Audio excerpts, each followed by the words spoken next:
Good morning everyone. So magluluto tayo ngayon ng breakfast natin. So dito sa isang bowl, so meron ako dito in-smash na mga or minash na mga tatlong kamote. So yung tatlong kamote ay nasa 550 grams. Yan. Tapos naglagay din po tayo ng all-purpose flour, 1/2 cup. Yan. So ang lulutuin po kasi natin ngayon ay bochi-bochi. Yan. So, yun yung tawag sa amin sa probinsya sa Quezon. So, tapos, maglalagay din po tayo ng sugar. Yan.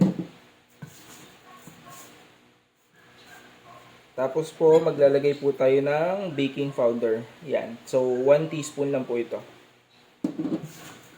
Yan. Tapos, i-mix lang po natin ito.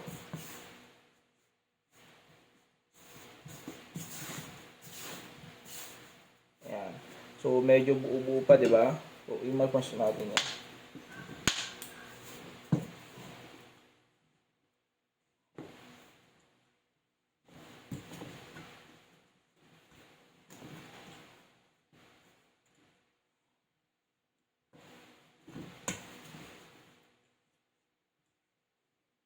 Ayan. So, hindi ko alam kung tama itong ginagawa ko yung step, pero bahala na.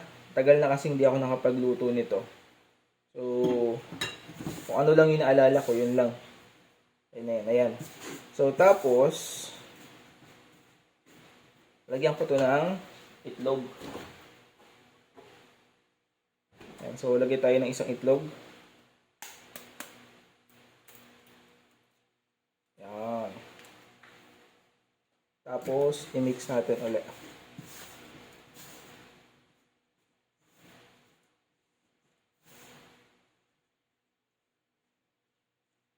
Ayan, so pwede na tayong maglagay unti-unti ng water.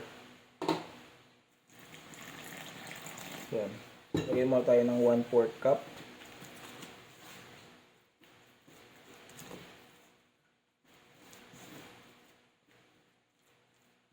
Ayan, so ayan, nadudurog na talaga siya.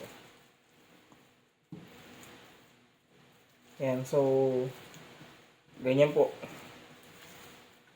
yung hinahanap nating consistency. Yan. So, yung mga kanina medyo malalaki, nadurog na din siya. Oh. So, bahagya na lang yung hindi pa talaga masyadong durog. Yan. So, kapag ganyan na po, ito na siya.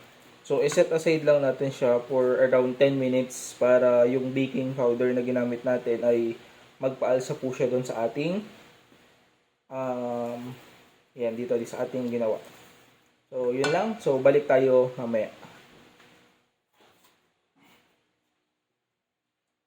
Yan, so after 10 minutes, ito na po yung next step. So, pwede na to yung pagtagalin.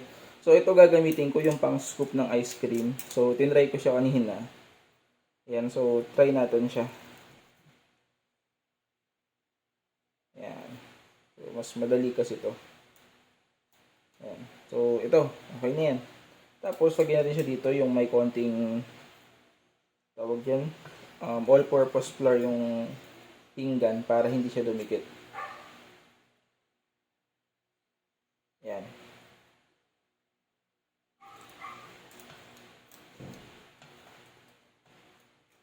Yan. O diba? Parang ice cream.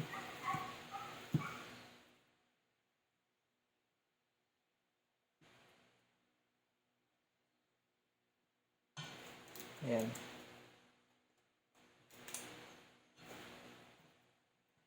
Ganyan lang. Ulit-ulitin lang natin yung step. Tapos, pag okay na, edi isasalang natin siya.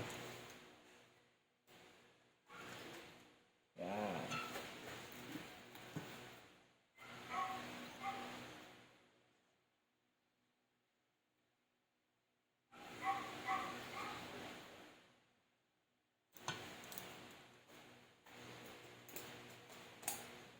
Yan.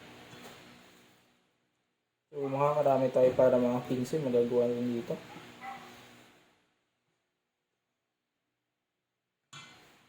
Yan.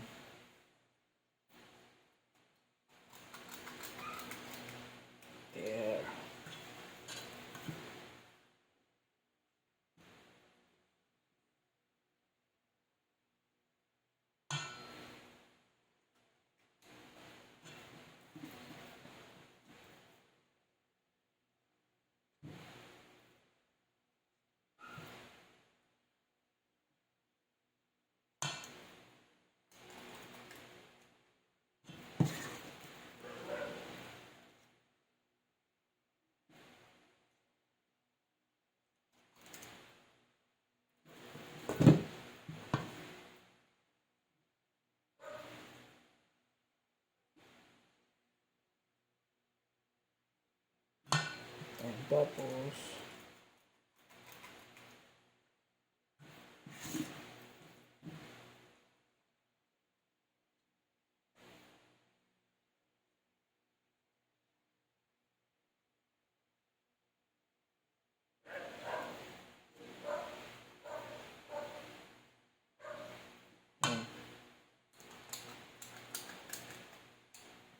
yan. So, ito po yung ating na isasalang mamaya sa ating kawali. So, ito na po yun. So, ipapakita ko po kung ano po yung next step. So, set aside na muna natin tong isa. So, tara! Ayan. So, ngayon po sa isang kawali po, nagpainit lang po tayo ng mantika po. Ayan. So, pag medyo mainit na po yan, pwede na po natin ilagay yung ating mga ginawa po na ganito. Ayan. So, makikita nyo po, binudbudan ko po siya ng konting harina pa para hindi po siya magdikit-dikit. Okay lang naman yon. So, ayan. So, pagkatapos po niyan, pwede na po natin itong ilagay. Ayan.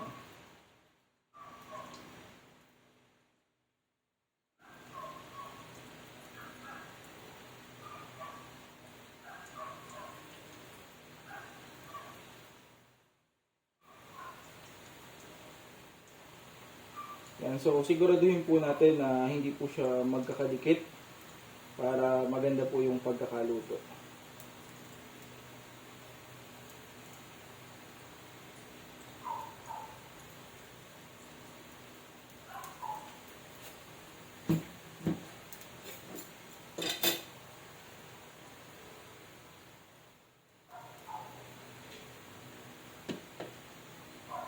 Ayan, so kapag ganyan na po, hayaan na po natin siya. So dun sa isang side po, 1 minute po. Tapos after 1 minute po, babalik na rin po natin yan. Ayan, so after 1 minute po, makikita nyo po medyo mapula na yung ilalim. So that's the time po na pwede na po natin siyang balikan. So yung heat po natin, medium heat lang po siya. So huwag mong isasagad para hindi po masunog. So balik na rin po natin. Yan, di ba?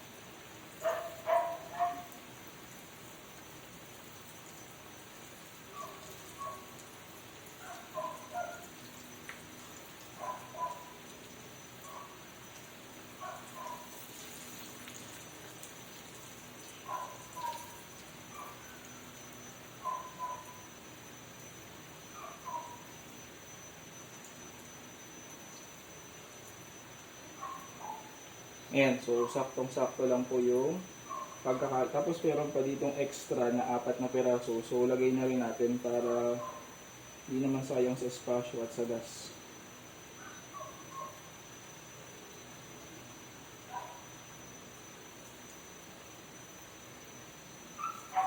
Ayan. So lahat na yan. So yan po, another 1 minute po kung medium heat lang. Kapag high heat po, 30 seconds lang po. Kasi masusunog agad yun kapag hinayaan mong tumagal.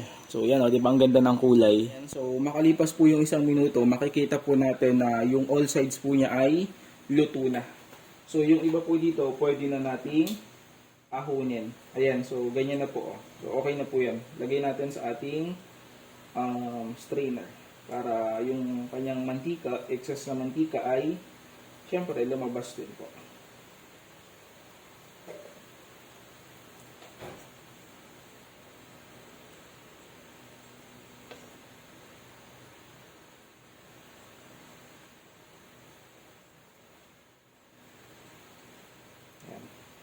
So, ito na po yung final output natin. Yan. Diba? Gandang tingnan. So, tikman natin. Ano? Utong-uto sa loob. Sarap. Sakto lang yung tamis. Hindi siya sobrang tamis. Saktong-sakto. Ayos. So, yun lang. Sana nagustuhan nyo. Please like, share, and follow. Bye-bye!